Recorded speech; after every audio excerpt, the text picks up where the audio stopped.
What's happening, everyone? Welcome to my new project, 717. I wanted to jump right in and pretty much just give a warning, a dire one at that, because as a society, as a civilization, we are at the doorsteps of destruction.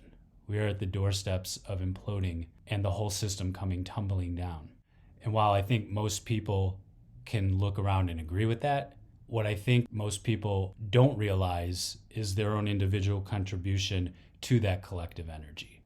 I think we're so focused on the macro level of things that we instantly have these knee-jerk reactions to accuse people who disagree with us of being this, of being that. We want a one-size-fits-all solution, and we're so focused on fixing things at that macrocosm level, but we're not realizing that that macrocosm is made up of microcosms.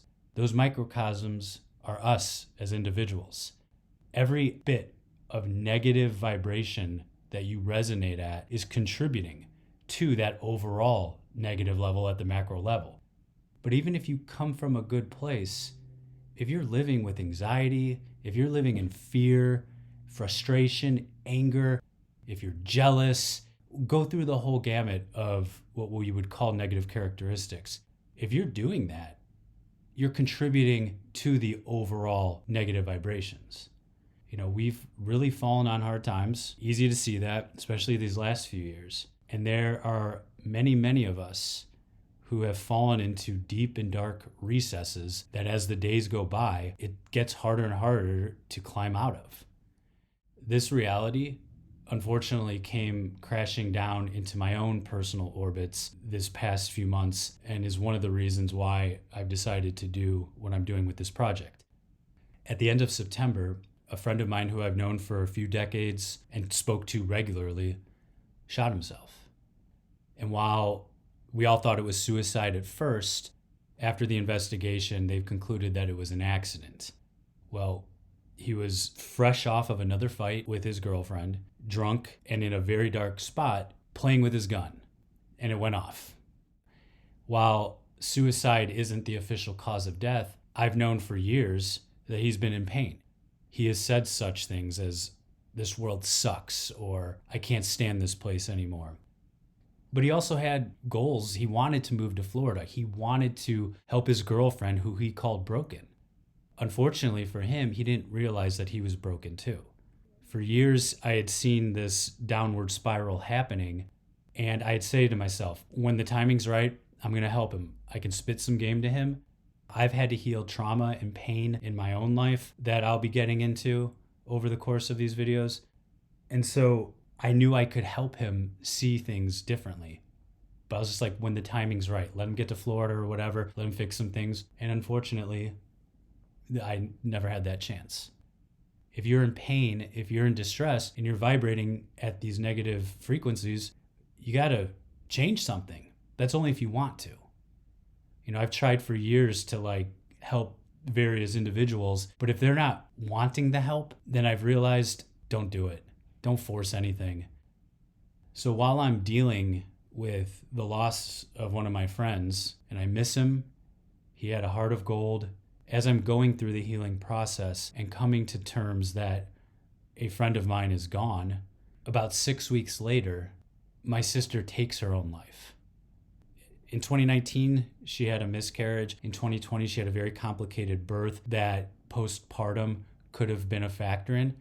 I am not downplaying the severity of either, but I know people who have had miscarriages, and I know of people who have had complicated births, and they didn't take their own lives.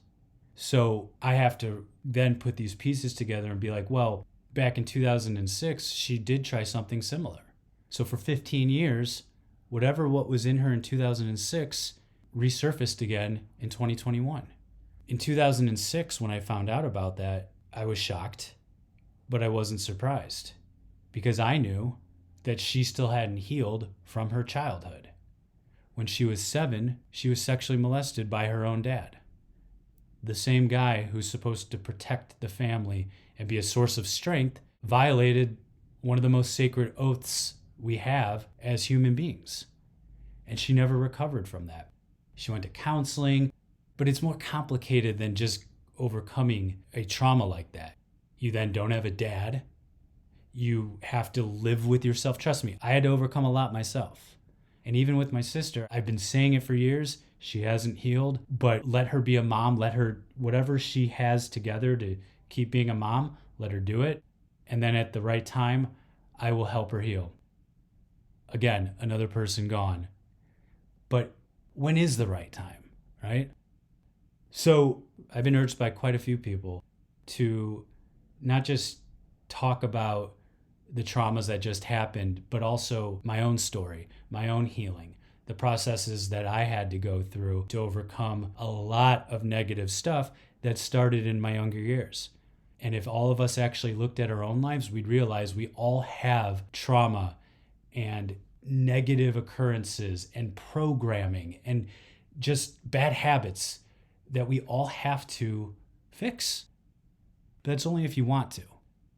While everyone's screaming at each other about how to solve this or that at a macro level, people don't realize that if everyone were to just look within and just tweak some things, look at a new perspective, try some new ideas out, because there's stuff that all of us have gone through together. How much has our school system and that whole structure messed with us? We can all relate over same stuff that we've been through. These past few years, we've all been through it. So the victim mentality, we've got to stop that. And so that's my warning.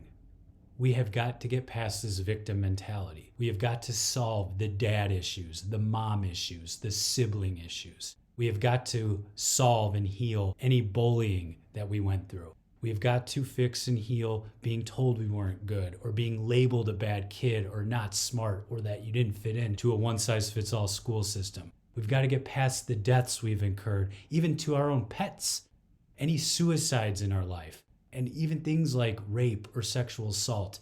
We have got to get past and heal. The longer you dwell on stuff from your younger years, the more and more compounded it gets. And during these times, in these circumstances, these last few years, every negative vibration gets amplified so much more. It's only going to get worse and more difficult, and you're only going to bring in more and more negativity the longer you keep things unresolved. So that's my warning. I highly recommend everyone take a look at their lives and see what needs to be remedied, see what needs to be fixed and healed and moved on from. In subsequent videos, I'm going to show you how to do that. I'm going to show you and tell you and walk you through ways and methods and perspectives that I've incorporated into my own life that have worked wonders. If I can get through what I've gotten through throughout the course of my life, most of you can too. So with that said, I will see you in the next episode.